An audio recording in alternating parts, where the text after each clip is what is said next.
No one is going to mistake 1989 score baseball cards for Chi-3 Turkey Reds or even the 1989 Upper Deck baseball cards. Score's second baseball issue is no great work of art, and it was produced in quantities so large that the cards are generally not worth much at all these days. On the other hand, 89 Score does present a clean look, with decent photography on both the fronts and the backs. It's also graced with a pretty strong rookie card crop. And, well, all those cards on the market means it's not impossible to find perfect specimens, as in cards that are graded in PSA 10, for example. Some of those gems still hold some value, too. What follows, then, is a list of the most valuable 1989 Score baseball cards based on recent eBay sales of PSA 10 specimens. Edgar Martinez rookie card number 637. You can debate the merit of the designated hitter all day, but it's hard to deny the sheer quality of Edgar Martinez's stats at the plate. 312, 418, 515, with 309 home runs among his 2,247 hits, good enough for 68.4 WAR. Also good enough for Hall of Fame election in 2019. 30 years before that, Edgar made his Score debut, and that rookie card is a $40 to $50 item in PSA 10 these days. John SMOLTZ rookie card, number 616. SMOLTZ took an unusual path to Cooperstown, but he made it there anyway. Like Dennis Eckersley before him, SMOLTZ turned his experience as a starter into a stellar late career run as a closer. Unlike Eck, though, SMOLTZ returned to the rotation in his last few years. That combo pack made his election inevitable, and it also keeps his Score rookie card in a $30 range for perfect graded copies. Gary Sheffield rookie card, number 625. Once upon a time, Gary Sheffield was the can't-miss nephew of Dwight Gooden, a man who was going to rewrite the record book. Then came attitude issues and some early struggles that dimmed his shine, and we weren't sure anymore. Then came a trade to the San Diego Padres and the beginning of an upward trajectory that would take Sheff to 8 major league franchises in 22 years and leave him with more than 500 home runs and nearly 2,700 hits. He was a masher whose numbers say Cooperstown, but alas, steroid-laden clouds have wrecked his Hall of Fame campaign. Still, his Score rookie card checks in around $25 in PSA 10. Randy Johnson rookie card, number 645. In 1989, Randy Johnson was huge, gangly, fast, and wild. And he was trying to make his way with the Montreal Expos. A trade to Seattle Mariners not long after his Score rookie card hit the store shelves, though, set the stage for Johnson to become the big unit. 3 decades later, Johnson is a living legend, and his first Score card brings in $20 or more in PSA 10. Craig Biggio rookie card, number 237.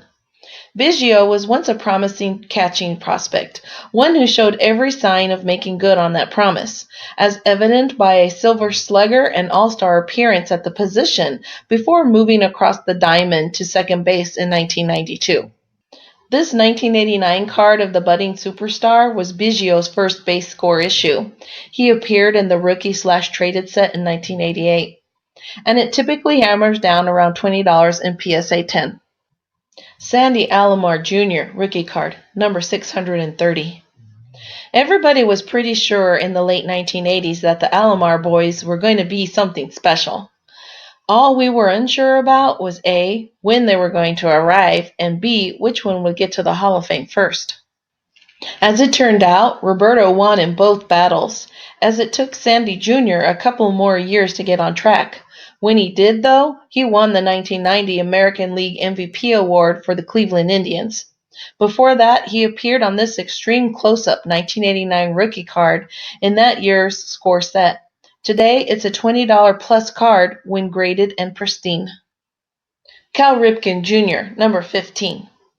Cal Ripken hit something of a lull in the late 1980s, and his games played streak marched on. His batting averages and overall production slid downward.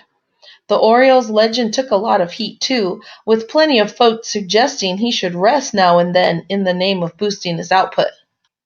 Cal, of course, resisted and forged a resurgence in the early 1990s that cemented his place as one of the most popular players to ever lace up spikes. Not surprisingly, RIPKEN cards are almost always among the most valuable in the set they're part of, and this 1989 score is about $20 in PSA 10 condition. Nolan Ryan number 300. Talk about a guy who always has some of the most valuable cards in a set. No one can carry Nolan Ryan's jockstrap when it comes to popular and expensive baseball cards, and that general theme applies here too. This 1989 score was among the last base cards to show Ryan as a member of the Houston Astros, and it even features the rainbow shoulders to good effect. The reward for this artistic effort is a $15 price tag for perfect graded copies. Barry Bonds number 127. Yep, people love to hate Barry Bonds. Yep, he's having all sorts of trouble getting into the Hall of Fame. But nope, none of that changes the fact that he's one of the greatest hitters of all time, and enough collectors believe in that notion to keep his card on the high value list. This early career Pirates card fetches about $10 plus in PSA 10. Rickey Henderson number 70. Like Bonds, Rickey Henderson is one of the greatest players of all time, and one who also did his damage mostly while playing left field. In 1989, Henderson was about to embark on maybe the most productive stretch of his career, and he would be on cardboard fire in the hobby by the time he broke Lou Brock's stolen base record in 1991. Rickey's cards maintain a lot of that glow even today, and this 1989 score brings in about $10 in PSA 10. Like our video? Then like our videos and subscribe to our channel. waxpackgods.com